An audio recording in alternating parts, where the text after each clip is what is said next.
Hello sa inyo mga kababata. Welcome sa ating YouTube channel. Salamat sa patuloy na suporta. At para tuloy-tuloy tayo sa paggawa ng video, huwag kalimutan na mag-like, share at subscribe. Isa sa masayang karanasan natin noong tayo'y bata pa, yung panahong tayo'y nagkaroon ng tigyawat. Maraming sinasabi ang mga tao kung bakit nagkakaroon tayo ng tigyawat. Diyan na dahil meron ka daw crush o nagugustuhan, o kaya dahil sa pagkain mo ng malalangsa, o dahil sa pagpupuyat, at iba't iba pang mga dahilan kung bakit tayo nagkakaroon ng tigyawat. Marami din tayong masasayang karanasan patungkol dyan, at yan ang babalikan natin.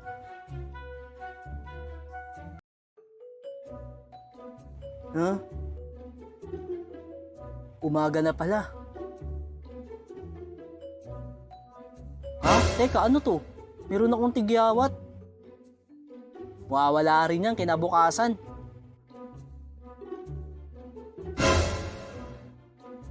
Teka, nadagdagan yung tigyawat ko ah.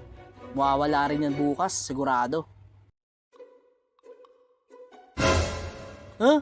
Teka, parang lalong dumadami itong tigyawat ko ah. Di bale, mawawala rin yan. Ah! Lalong dumadami yung tigyawat ko. Paano ko lalabas ito? Hindi ako pwedeng pumasok ng ganito yung tsura ko. Napakadami kong tigyawat. Ang pangit ko! Tatakpan ko mukha ko. Nakakahiya, ang dami kong tigyawat. Oh, Yutoy. Ba't mo tinatakpan yung mukha mo? Teka, dami mong tigyawat ah. Kaya nga eh, dami kong tigyawat. Paano kaya to? Paano pag nakita ako ni crush na maraming tigyawat, hindi niya na ako magugustuhan? Ang gawin mo, tirisin mo na lang para mawala. Tirisin? Oo nga, titirisin ko. Parang kutong lupa na titirisin para mawala na dito sa balat ng lupa.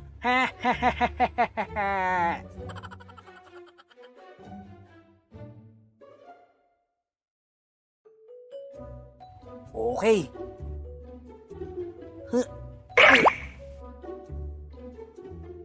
Okay.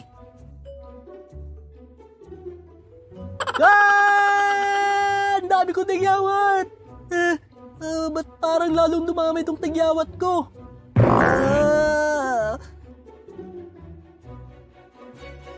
Oh, Utoy, kumusta? Sino ka? Teka, ang dami mong tigyawat. Kasalanan mo to. Sabi mo kasi tirisin ko eh. Yan tuloy, lalong dumami. Oy, meron akong payo para mawala yung tigyawat mo. Ginagawa ng kuya ko, nagpapahid siya ng kalamansi. Subukan mo yun. Sigurado mawawala yung tigyawat mo.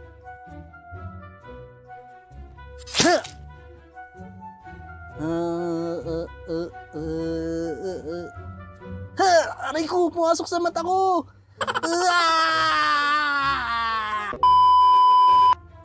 Ang dami ko pa rin tigyawat. Nakakahiya.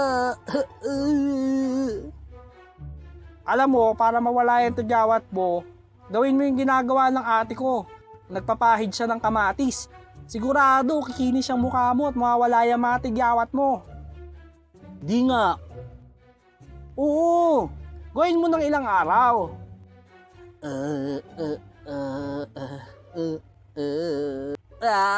Ilang araw na ako nagpapahid. Ang dami pa rin tigyawat. O, Toy, para mawala yung tigyawat mo, kumuha ka ng bato, yung panghilod. Ihilod mo sa mukha mo para mawala yung tigyawat mo.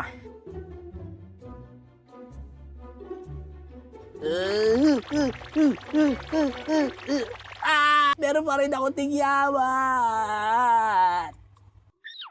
Uy, para mawala yung tigyawat mo, sabi daw ng iba, maglagay ka daw ng regla dyan sa tigyawat mo. Oh?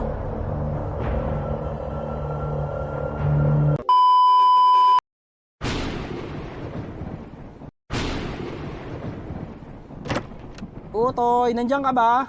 Mangungopya sana ako sa'yo ng assignment natin eh. Ha?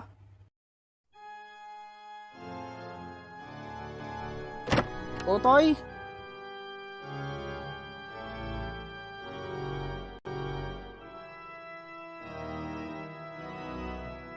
Ha?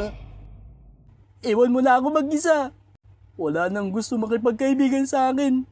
Dahil napakapangit ko na. Tumakbo ko na rin gaya ng iba. Ano ka ba? Huwag ka masyadong malungkot. Okay lang yan. Siguro, gagaan ang pakiramdam mo dito sa ikukwento ko sa'yo. Umupo ka.